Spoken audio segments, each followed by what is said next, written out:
안녕하세요. 첫 번째 선사 문화의 발전과 문명의 발생에 대해서 수업을 진행해 보도록 하겠습니다. 우선 우리가 다룰 첫 번째 주제는 400만 년 전에 인류가 출현한 시점부터 약 5,500년 전에 문명이 발생한 시기까지의 이야기입니다. 그러니까 절대적으로 인류 대부분의 역사죠.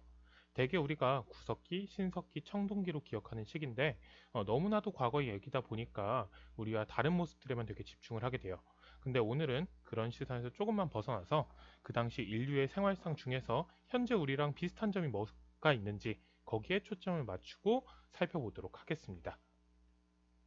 자, 첫 번째 인류의 출현과 진화입니다. 최초의 인류는 남방의 원숭이라는 의미의 오스트랄로피테쿠스로 약 400만 년 전에 출현했습니다. 이후 인류는 한 종에서 다양한 종으로 나뉘고 서로 경쟁했는데요. 약 20만 년 전에 등장한 호모사피엔스 계통만이 살아남아서 현재 우리의 직접적인 조상이 됩니다. 호모사피엔스 이전에 존재했던 인류를 간단히 살펴보면 호모 에렉투스는 불을 최초로 사용했다는 점, 그리고 호모 네안데르탈렌시스는 죽은 뒤의 세상, 즉 사후 세계에 대한 생각을 갖고 있다는 특징이 있습니다. 이건 이 호모 네안데르탈렌시스들이 죽은 시체를 매장했다라는 사실에서 우리가 유추할 수 있는 사실이죠. 우선 간략하게 이렇게 생물학적인 관점에서 인류에 대해서 좀 살펴봤어요. 이제는 인류의 생활상을 바탕으로 어떤 변화가 일어났는지를 살펴볼 건데요. 우리가 익히 들어왔던 구석기, 신석기, 청동기 시대를 살펴보도록 하겠습니다. 제목을 보시면요. 선사 문화의 발달입니다. 여기서 선사라는 용어를 우리가 짚고 넘어가야 되는데요. 역사 이전이라는 의미입니다. 역사는 기록으로 남아있는 사람들의 생활상을 재구성한 거예요. 그러니까 역사 이전이라는 건 기록이 있기 이전의 사람들의 생활상, 즉 구석기와 신석기 시대의 사람들의 생활상을 이야기를 하는 겁니다. 그 중에서 구석기 시대의 생활에 대해서 먼저 알아보도록 하겠습니다. 구석기 시대는 인류의 출현부터 약 1만 년 전까지의 시기를 말합니다. 사실상 인류가 살아온 대부분의 시기죠. 인류가 400만 년 전에 등장을 했는데 399만 년 정도는 구석기 시대였던 거예요. 그때 사람들은 돌을 깨뜨려서 뗀석기를 만들었고 그 다음에 사냥감을 잡았죠. 이걸 수렵이라고 합니다. 그리고 열매를 따서 먹었어요. 이건 채집이라고 해요. 이렇게 수렵과 채집 생활을 했는데요. 근데 이건 잘 알아둘 게 무언가를 새롭게 만들어내는 생산이 아니에요. 그러니까 자연에 주어진 사냥감이라든지 자연에 주어진 열매를 사람들이 그걸 어떻게 보면 약탈을 하는 거죠, 일종의. 자, 그러다 보니까 그런 약탈이 계속해서 이루어지다 보면 사냥감도 줄어들고 열매도 줄어들 수밖에 없어요. 그러다 보니까 구석기 시대의 사람들은 사냥감과 열매를 찾아서 많은 지역을 찾아서 이동 생활을 할 수밖에 없겠죠. 또 그러다 보니 굳이 주거지를 견고하거나 튼튼하게 지어놓을 필요가 없어요. 언젠간 또 떠날 테니까. 그러니까 마구잡이로 지어놓은 집이라고 해서 막집을 지어서 생활을 하거나 아니면 자연에 주어진 것들을 활용을 하는 거죠. 동굴 같은 것들. 눈이나 비를 쉽게 피할 수 있다 보니까. 그러다 보니 구석기인들의 생활상을 가장 잘 보여주는 것들은 동굴에서 많이 발견이 되곤 합니다. 특히 이 동굴에서는 구석기인들이 예술적 감각을 갖추었다는 점을 확인할 수가 있는데요. 자, 그게 바로 뭐냐면 이 동굴에 무언가를 그리고 있는 것들이 보이죠. 동굴에 남아있는 바로 벽화입니다. 이것과 관련해서 구석기인들의 사회상에 대해서 좀 더 살펴보도록 하겠습니다. 우선은 구석기 시대의 생활을 보여주는 유물은 뗀석기가 있습니다. 사냥을 하거나 채집을 하는 데 쓰였겠죠. 자, 근데 아까도 얘기를 했지만 구석기인들의 예술적 감각을 보여주는 동굴 벽화가 있는데요. 제시된 사진은 그 중에서 대표적인 알타미라 동굴 벽화입니다. 생각보다 규모가 상당히 크죠. 아래 나와 있는 이제 사람하고 비교를 해보면. 자, 자세히 보면 꽤 정교하기까지 합니다. 그런데 이 벽화는 단순히 또 예술적 감각, 그러니까 그림을 되게 잘 그렸구나 이것만을 보여주는 게 아니라 당시 사람들이 어떤 소망을 갖고 있는 건지도 보여주는데요. 벽화를 살펴보면 돌창으로 찍힌 흔적들이 되게 많아요. 지금 동물들이죠. 이 동물들의 돌창으로 찍혀 있는 흔적들이 되게 많은데, 자, 이건 사냥에 나가서 꼭 성공하길 기원하는, 그리고 원하는 사냥감을 어떻게 보면 얻길 원하는 그 마음을 이 그림에 어떻게 보면 돌창을 던짐으로써 나타냈다고 볼 수가 있는 거죠. 교과서에 보면 빌렌도르프의 비너스라고 불리는 돌상, 자그마한 돌상이 나타나는데, 그러니까 제시가 되어 있는데 이 돌상도 풍요로움과 다산을 상징한다고 우리가 보통 생각을 합니다. 이것들은 구석기인들이 예술성뿐만이 아니라 기도와 기원이라는 추상적인 사고도 가능했음을 보여준다고 할 수 있겠죠. 다음으로 신석기 시대의 시작입니다. 자, 신석기 시대는 지구 기온의 변화와 관련이 되게 큽니다. 약 1만 년 전에 마지막 빙하기가 끝나는데 이때 빙하기가 끝나니까 이제 기온이 올라가겠죠. 그러면서 기존의 대형 동물들이 점점 사라지고 우리가 잘 알고 있는 자그마한 동물들이 나타나기 시작을 하는 거예요. 자, 그런데 이 자그마한 동물들을 잡으려다 보니까 이전보다 훨씬 정교한 도구가 필요해지게 되고 돌을 이제 깨 부수는 게 아니라 갈아가지고 만든 석기, 즉 간석기가 등장하기 시작을 하는 겁니다. 예전과는 다른 새로운 석기가 등장했기 때문에 이때부터를 새로운 석기 시대, 즉 신석기 시대라고 부르게 되는 거죠. 자, 이 시기에 또 다른 대표적인 유물로는 토기가 있는데요. 이 토기는 곡물을 보관하거나 요리하는 데 쓰였다고 합니다. 자, 그런데 이 토기를 통해서 구석기 시대와 신석기 시대의 가장 결정적인 차이를 또 유추할 수가 있어요. 조금 더 살펴보도록 합시다. 토기의 등장을 우리가 살펴볼 수 있는 변화는 뭐냐면 이 시기부터 바로 농사를 짓고 가축을 기르기 시작했다는 점입니다. 이 변화는 인류의 삶을 엄청나게 바꿉니다. 그리고 오늘날 우리 삶의 원형이 등장하게 되는 거죠. 자, 사냥감이나 열매를 찾아 떠돌아다니지 않고 정착을 하게 된다는 거예요. 그러니까 이전에는 뭐 사냥감이 떨어지면 다른 곳으로 이동을 해야 됐는데 이제 곡식을 심어 놓으면 씨앗을 심어 놓으면 그게 다 자랄 때까지 당연히 그걸 잘 길러야 하기 때문에 정착을 할 수밖에 없겠죠. 자, 그러다 보니까 구석기 시대의 막집보다는 좀 더 견고한 움집 같은 것들을 짓게 되고요. 그리고 이 농경의 시작, 목축의 시작이라는 변화는 엄청난 인구 증가를 가져옵니다.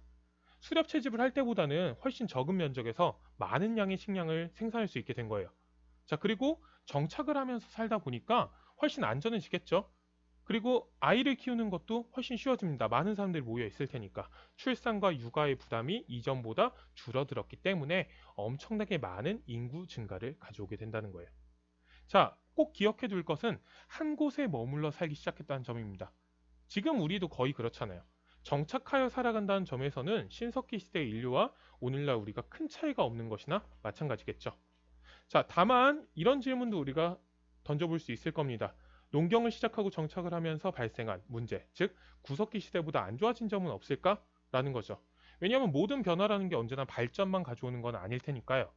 자, 여기에 대한 답은 현재 우리가 심각하게 겪고 있는 상황을 생각해보면 확인할 수 있습니다. 그러니까 한번 우리가 유추를 해보자는 겁니다.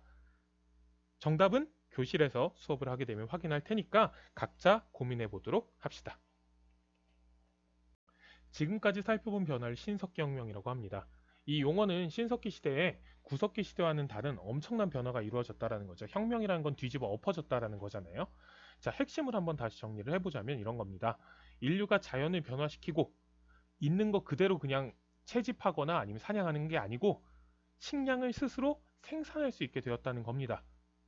자, 농사는 식물을 생산을 하지 않는 거겠죠. 없는 땅에다가 씨앗을 뿌려가지고 그 곡물을 재배를 해서 열매를 어떻게 보면 얻어내는 거잖아요.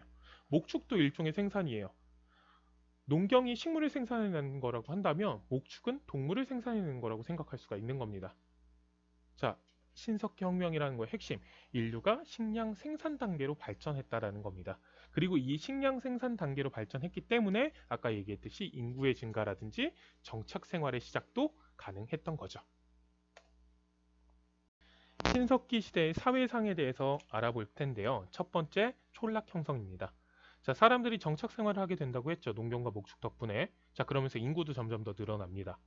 자, 그럼 이 늘어난 인구가 어디에 몰려들지를 잘 생각해보면 쉬워요. 농사짓기 좋은 땅이겠죠. 자, 그러다 보니까 한 군데에 수많은 사람들이 몰려들기 시작을 하고 같이 살아가기 시작을 하는 거예요. 그러면서 형성되는 게 첫 번째에 있는 바로 촌락입니다. 자, 근데 이 촌락, 쉽게 말하면 마을인데요. 우선 그냥 간단하게 생각하면 아무래도 핏줄이 가까운 사람들끼리의 집단이었을 거예요. 서로 같이 모여 살면서 혈연 관계를 맺어가기 시작을 할 테니까요. 자, 그래서 이 촌락의 형성에 대해서 우리가 기억을 해둘 건 이 촌락에 사는 사람들은 혈연 중심의 시족 사회였다라는 겁니다. 자, 근데 이 시족 사회에 되게 중요한 특징이 있는데 이 당시에는 모든 사람들이 평등했다는 겁니다. 그러니까 왜냐하면 식량을 생산해서 사람들이 먹고 살 수는 있게 됐는데 아직 여유가 생기진 않은 거예요. 즉 겨우겨우 벌어먹고 사는 거지 농사 지어가지고 근근히 생계를 유지해 나가고 있는 거지 남는 게 없습니다. 그러니까 어떤 사람이 욕심을 만약에 낸다고 하면 내가 만약에 엄청 욕심이 있어가지고 남의 것들 다 뺏어낸다고 하면 나는 살 수 있지만 우리 집단이 완전히 무너지게 되겠죠. 자, 그러다 보니까 이 집단을 유지하기 위해서라도 생산물들을 공평하게 나눠 가졌다라고 우리는 보통 생각을 하게 됩니다. 자, 그렇기 때문에 평등한 사회였던 거죠. 어느 시대까지? 구석기도 포함해서 신석기 시대까지는. 자, 반드시 기억해 주셔야 됩니다. 신석기 시대까지는 평등한 사회를 이루고 있었다라는 거. 자, 한 가지 더. 이제 원시 신앙에 대해서 살펴볼 텐데요. 이것도 농경하고 상당히 관련이 많습니다. 사람들이 농사를 짓게 되면서 계절의 변화라든지 아니면 자연의 힘에 대해서 상당히 관심을 많이 갖게 돼요. 근데 이거에 대해서 설명을 할 수가 없죠. 자, 그러다 보니까 이런 자연의 힘이 우리가 설명할 수 있는 무언가 설명할 수 없는 초월적인 존재라든지 아니면 초월적인 힘과 관련이 있다고 생각하게 되는 겁니다. 그리고 거기에 내 어떻게 보면 소망을 빌고 기원을 하게 되고 그 다음에 의지를 하게 되는 거죠. 그러면서 나타나는 게 애니미즘, 샤머니즘, 토테미즘, 영혼 숭배와 같은 원시 신앙입니다. 그리고 신석기 시대 후기에는 거석 숭배 현상 같은 것도 나타나는데요. 거대한 돌에 초자연적인 힘이 내재해 있다고 여겼던 겁니다. 그러니까 신석기 시대가 되면 농사를 지으면서 사람들이 나한테 주어진 자연 환경을 변화시켜 나갈 수 있게 되는 거예요. 농경을 하게 되니까. 자, 근데 잘 생각을 해보면 아직은 자연의 힘 앞에서 인간의 힘은 초라할 수밖에 없었다라는 거 기억해 두시면 되겠습니다. 신석기 혁명이 나타난 후로 현재까지 대부분의 인류는 농사짓고 정착하여 살아가는 삶을 이어왔죠. 그러니까 이렇게 보면 우리는 신석기인들하고 크게 차이가 없을 수도 있어요. 하지만 또 한 번의 큰 변화가 나타납니다. 바로 문명의 탄생이고 이는 청동기 시대에 펼쳐집니다. 자, 우선 인류 최초의 문명은 기원전 3500년, 그러니까 지금으로부터 2000년 되니까 5500년 전쯤에 티그리스강과 유프라테스강 주변에서 나타납니다. 이후 이집트의 나일강, 인도의 인더스강, 중국의 황허강 유역에서 나타나죠. 자, 이 공통점을 살펴볼 수 있을 거예요. 그러니까 이름에도 다 나오지만 강 근처였다는 거예요. 이 문명이 탄생을 한 건. 자, 그러니까 이 문명의 탄생은 관계농업이라든지 대규모 치수 사업과 깊은 관련을 갖고 있었습니다. 근데 관계농업이든 치수 사업이든 말이 되게 어렵기는 한데 쭉 한번 살펴보면 결국에는 농사 짓는 것과 그리고 물과 관련이 있었다라는 거예요. 즉, 농사를 지으려면 많은 물이 필요한데 그걸 어떻게 컨트롤해서 우리한테 유리하게 쓸 거냐, 이런 과제를 해결하는 과정에서 문명이 탄생한 것이라고 볼 수가 있겠죠. 자, 이 흐름은 밑에 학습지 밑에 참고 자료에 있으니까 좀 더 구체적으로 살펴보도록 하겠습니다. 자, 농사를 짓기 시작하면서부터 농사 짓기 좋은 강가에 사람들이 몰려들기 시작하겠죠. 점점 강가 주변에는 농사 짓는 땅이 늘어날 겁니다. 자, 근데 농사 짓는 땅이 늘어나면 점점 강가에서 멀어지는 농지들도 생기게 되겠죠. 자, 그러다 보니까 더 많은 농사를 짓기 위해서는 어떻게든 물을 확보하는 게 되게 중요해지는 거예요. 강가에서 멀어지면 멀어질수록 물을 사용하기 힘들어질 테니까. 자, 쉽지는 않죠. 근데 제일 좋은 방법은 뭐냐면 원래 강에 흐르는 물을 더 먼 곳까지 끌어오면 되는 거예요. 그러니까 쉽게 말하면 물길을 새로 내는 건데 이렇게 인위적인 방법으로 물길을 내서 농경지를 확대하는 걸 관계 농업이라고 합니다. 자, 근데 언제나 적당한 게 중요하죠. 강물도 마찬가지입니다. 그러니까 너무 많아서 넘치거나 물이 부족해서 메마르면 농사를 망할 수가 있잖아요. 그러니까 하천의 범람을 막고 저수지를 만들어서 물 공급을 원활히 할 필요가 있는데 이걸 치수사업이라고 해요. 그러니까 결국 관계농업이든 치수사업이든 이걸 해내기 위해서는 엄청나게 많은 인원이 필요합니다. 그리고 잘 생각을 해보면 이렇게 많은 인원이 한꺼번에 일을 하려면 사공이 많으면 배가 산으로 가니까 힘들게 되겠죠. 자, 그러다 보니 이 과정에서 수많은 인력을 통솔하는 데 능력이 있는 지배자가 등장을 합니다. 그러니까 처음부터 이 지배자가 특별하지는 않았을 거예요. 근데 지배자의 통솔을 통해서 효율적으로 다양한 사업들이 추진이 되면서 생산량이 증가합니다. 그러니까 이제 먹고도 남는 것이 생긴다는 겁니다. 이걸 바로 잉여라고 하는데, 자, 그럼 이 남는 걸 어떻게 할까요? 다양한 방법이 있겠지만 차츰 무리의 우두머리, 그러니까 지배자라고 불렸던 이들이 이걸 점점 독차지하기 시작을 하는 거예요. 더 많이 가진 자, 지배자와 갖지 못한 자, 피지배자가 생기는 거죠. 그러니까 신석기 시대까지만 해도 근근히 먹고 살아서 힘들었지만 서로 비슷했던 이 초기 농경 사회에서 불평등이라는 것이 새롭게 탄생하게 되는 겁니다. 다시 한번 정리를 하면 가진 자는 지배자, 가지지 못한 자는 피지배자가 되는 계급 관계가 생겨나게 되는 겁니다. 자, 이후 사회가 더욱 발전을 하면서 또 다른 변화들이 등장을 합니다. 지배자들은 잉여를 독점하고 이를 바탕으로 권력을 갖게 됩니다. 자, 그리고 이 잉여를 관리하는 과정에서 문자라는 게 생겨요. 그러니까 문자는 뭐냐면 남는 잉여가 있을 거 아니에요, 지배자들이. 그걸 관리하는 과정에서 얼마가 남았는지를 표시한 곳에서 시작한 거라고 생각하면 돼요. 그러니까 즉, 이 당시의 문자라는 건 권력이었어, 권력. 지배자들의 것. 그러니까 요걸 잘 기억을 해주셔야 돼요.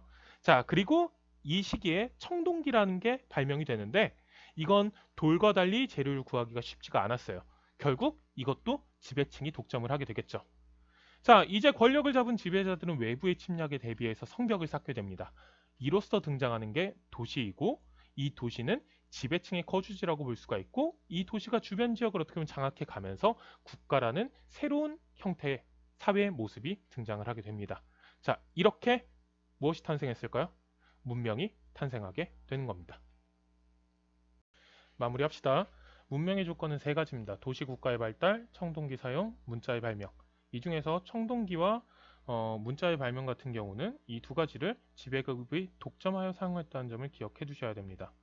문명이 이제 탄생하는 과정을 좀 살펴보면요. 생산력의 발달로 사유재산, 그러니까 개인의 소유가 발생을 합니다. 이를 통해서 가진 자가 지배하고 가지지 못한 자가 지배를 받는 관계, 즉 계급이 발생을 하죠. 청동기는 무기로 사용돼요.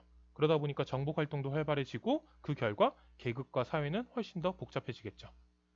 문자의 발명은 잉여와 관련이 있다고 이야기를 했습니다. 남는 거를 어떻게 보면 컨트롤하고 남는 거를 통제하는 과정에 생긴 거죠. 그리고 세금을 걷는 과정에서 문자가 발명이 된 거예요. 이때부터를 그래서 역사 시대라고 합니다. 문자로 기록이 가능했기 때문이죠.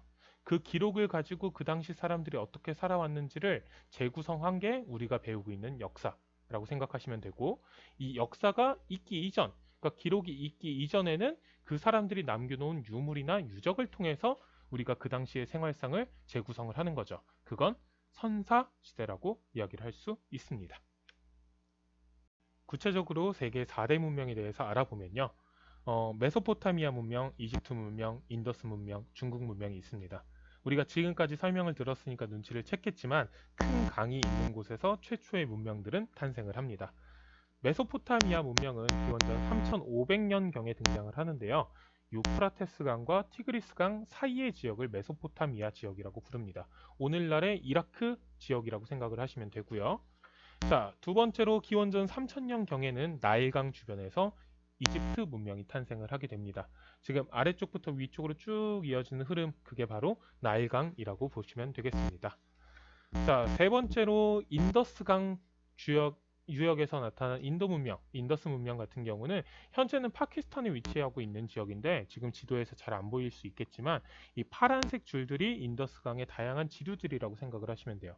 이 주변에서 수많은 사람들이 모여들면서 문명이 탄생을 한 거죠. 자, 마지막으로 황허강 주변에 있었던 중국 문명인데 여기 황허강이 표시가 되어 있지는 않지만 어느 지역에서 지금 새로운 문명이 탄생을 했을지는 대충 짐작이 되시죠? 지금 한반도와 중국 지도를 비교를 해보면 엄청나게 넓은 평야가 펼쳐져 있는 걸 볼 수가 있는데 이 평야에 흐르는 황허강을 중심으로 해서 중국 문명이 발전을 하게 됩니다. 자, 이렇게 지금까지 우리가 문명의 탄생까지 인류가 어떤 생활상을 가져왔는지를 살펴봤는데요. 다음 시간부터는 세계 4대 문명의 구체적인 특징들을 좀 살펴보도록 할 겁니다. 농경이나 계급, 문자, 도시처럼 문명이라면 반드시 갖춰야 되는 요소들이 각 지역의 특색에 적응을 하면서 각자 독특한 모습을 발전시켜 나갈 거예요. 여기에 초점을 맞춰서 다음 시간부터는 수업을 준비해 보도록 합시다. 마지막으로 이제 문제를 한번 확인을 해보면 우리 이 문제 같은 경우는 우리 학교에서 재작년에 출제가 됐던 문제인데요.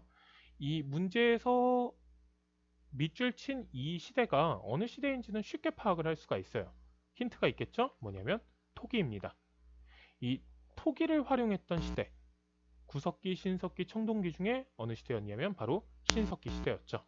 자, 그럼 이 신석기 시대에 사용했던 도구는 간석기입니다. 그러니까 문제는 생각보다 되게 쉬워요. 정확하게 알고만 있다면 신석기 때 토기와 간석기를 사용하고 있다라는 점. 자, 첫 번째, 동굴이나 막집에 살았어요. 동굴 같은 곳에서 사람들이 이동하면서 보이는 동굴에 살았던 시절. 구석기 시대겠죠? 자, 3번은 바로 나오겠죠. 청동기입니다. 이 청동기로 무기를 만들어서 정복 활동을 벌였고 그 결과 상당히 계급이 분화되고 사회가 복잡해졌다라는 거 이야기를 했었고요. 자, 4번에 등껍질에 문자를 기록하였다. 이거 나중에 배울 이제 중국 문명의 갑골 문자인데 중요한 건 문자예요. 그럼 청동기 시대라는 걸 알 수가 있을 거고요. 자, 농사를 지을 때 철제 농기구를 이용하였다. 농사를 지었으니까 이게 신석기겠구나라고 생각할 수 있지만 농사를 짓는 기구가 돌이 아니라 뭘로 만들어져 있죠? 철로 만들어져 있죠. 청동기를 넘어서 철제 시대에 대한 설명입니다. 이 함정에만 잘 빠지지 않는다면 우리가 문제에서는 실수할 일이 없을 거고요. 오늘은 이렇게 정리를 한번 해보도록 하겠습니다. 이동 생활을 했던 구석기 시대, 농경이 시작되면서 정착을 하게 되었던 신석기 시대, 자, 그리고 문명이 발생하고 평등한 신석기 시대와는 다른 불평등한 사회를 만들어냈던 청동기 시대, 요 세 시기를 거치면서 수많은 변화들이 이루어졌고 그 변화의 결과 오늘날 우리의 생활상도 만들어졌다는 거 기억을 해두시면서 다음 시간에는 4대 문명에 대해서 구체적으로 살펴보도록 하겠습니다.